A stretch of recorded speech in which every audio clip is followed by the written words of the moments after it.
दिसंबर माह की खुशी। दिसंबर का महीना आया और सारा शहर सुंदरता में लिपटा हुआ था। ठंडी हवा ने अपनी छाया बिखेरी थी और सर्दी की छुट्टियों का इंतजार हर किसी को था।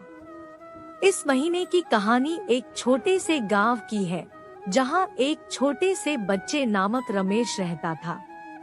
उसका मन हमेशा से बर्फबारी के खेलने में था, लेकिन गरीबी के कारण उसे सबसे प्यारा खेलने का सा तौर था।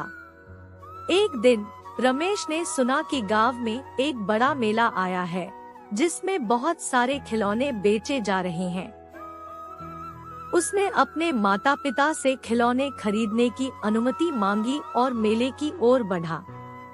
मेले में पहुंचकर उसने एक बड़े से खिलौने की दुकान देखी और उसका दिल उस पर आ गया, परंतु उसके पास पैसे नहीं थे। उसने दुकानदार से कहा, क्या मैं इस खिलौने को कुछ ही पैसों में खरीद सकता हूँ? दुकानदार ने मुस्कुराते हुए कहा, तुम्हें इस खिलौने के लिए पूरे पैसे नहीं देने पड़ेंगे। मैं जानता हूँ कि तुम गरीब हो, इसलिए तुम इसे मुफ्त में ले सकते हो, लेकिन एक शर्त पर।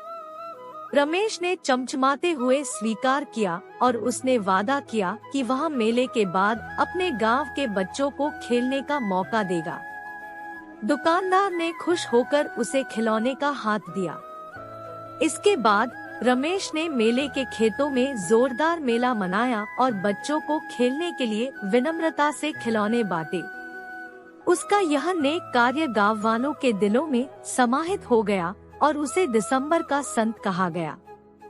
इस कहानी से हमें यह सीखने को मिलता है कि छोटी सी भलाइयों से ही बड़ी खुशियां पैदा होती है और गरीबी में भी अच्छाई की कोई कमी नहीं होती।